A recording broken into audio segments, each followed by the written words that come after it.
There was a very short man. Napenda huyu mtu. I really love this man. Naye alitamani kumuona Yesu. And he really wanted to see Jesus. Naye alikuwa na bidii wakati Yesu yuko kwa makutano. And he really worked hard whenever Jesus was congregating people. Zakayo alikuwa na bidii ya kumpata Yesu. Zacchaeus really worked hard to find Jesus. Basi wakati watu wamekaa kwa mkutano, and now wherever the people were seated in congregation, Zakayo anaangalia vile ataweka ngazi kwenye mkuyu. Zacchaeus was observing how he will place a ladder on a tree. Sikiliza msikilizaji. Listen to me, you listener.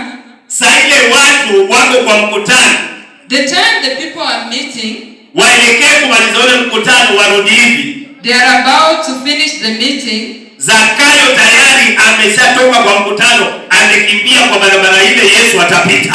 Zacchaeus had already left the meeting and ran to the road where Jesus was going to. Na Zakayo akawa amejipanga kumtafuta Bwana Yesu. And Zacchaeus was really dedicated to find Jesus. Watu wakitoka kule, Zakayo amepata ngazi. When people were coming from other side, Zacchaeus was already on a ladder. Na Zakayo ameshaiweka ngazi kwenye mkuyu. And he had placed the ladder on a fig tree. Bwana Yesu asifiwe. Praise the name of Jesus. Wewe unafikiria huyu alikuwa na kiu kiwango gani? What are you really think Zakayo alikuwa na bidii, hakuwa mlegevu. Zacchaeus was really competent. He was never sluggard. Bwana Yesu asifiwe. Wakati watu wamekaa chini, Zakayo alikuwa juu ya mkuyu. When people were seated down, Zacchaeus was on a fig tree. Sababu alikuwa na bidii. Because he was competent. Na bidii ni zaidi ya kawaida. And competence exceeds obviousness. Leo niko na himizo kwa maisha yako. Today I have a message in your life. Nisikilize. Listen to me. Zacchaeus hakuwa mtu wa kawaida. He was not an obvious person. Zakayo alikuwa tajiri. He was a rich man. Na ukiangalia ukinukuu katika Biblia ukiona mtu ametajwa tajiri. And when you quote from the Bible and see a person is termed as a rich man. Mpendwa, wacha mchezo. Huyu ni mtu alikuwa na pesa. Brethren, you must live your games. Na Zakayo akawa anatamani sana kumuona Masia. He had that point of seeing Jesus Christ. Mpendwa, saa ile watu wanaelekea kwa mkutano. Brethren, when people were moving to the meeting, Zakayo ana misheni yake ya kumuona Bwana kivyake. Jesus had his own mission of seeing Jesus. Zakayo anatengeneza ngazi. Zacchaeus made a ladder. Watu wanakuja wakitembea. People are coming.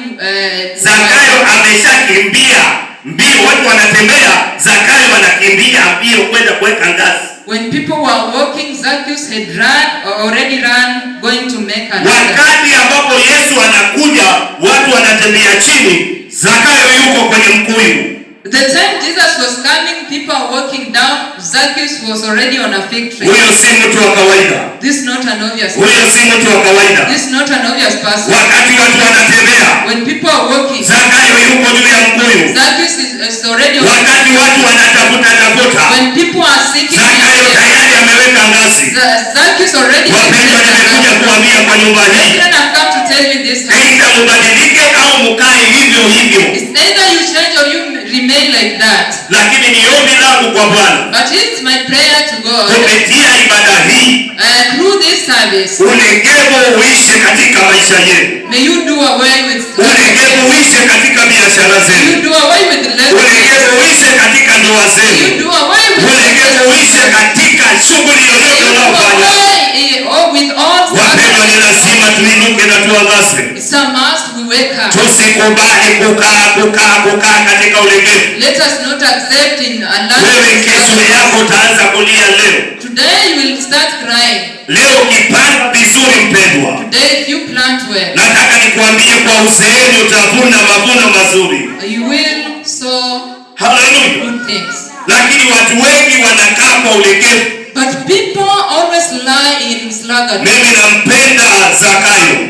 I love Zacchaeus. Zakayo alikuwa tajiri. Zacchaeus was really rich. Haja yake ilikuwa ni kumuona Masia. But his eye was to see Jesus. Na kutokana na bidii, and because of his competence, aliweza kumuona Bwana. He really see. Katika ibada hii, in this service, watu wanapotembea, when people are walking, wewe ruka juu. You jump up. Watu wanapokaa katika ulegevu, when people stay slack, wewe kuwa strong katika Bwana. Watu wanaposubaa, when people are wewe fanya biashara kubwa kubwa. Watu wanapokaa kuchelewa kuja kazini, when people come late to church, wewe rauka upate kazi mbili kubwa. very early in the morning and wakija ushatengeneza.